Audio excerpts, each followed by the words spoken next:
জ্ঞান দান করেছি। শয়তান হলো বুদ্ধিজীবী। ও বুদ্ধিজীবী করলো কি দেখেন, আল্লাহ পাক বললেন আদমকে সৃষ্টি করে উসজুদু লিআদামা ফাসাজাদু ইল্লা, আল্লাহ রাব্বুল আলামিন উপস্থিত সকলকে হুকুম করলেন আমার আদমকে সেজদা দাও। সবাই সেজদা করলো। করলো না কে?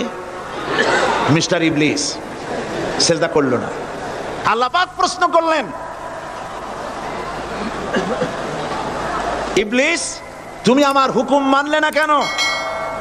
কেন তুমি সেজদা করলে না? শয়তান তখন বুদ্ধির আশ্রয় নিল। শয়তান বলল, খালাকতানি মিন নার ওয়া খালাকতাহু মিন তিন।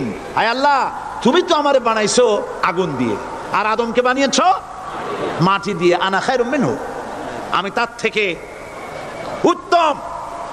কারণ তুমি আমাকে একটা অবৈজ্ঞানিক আদেশ করেছো।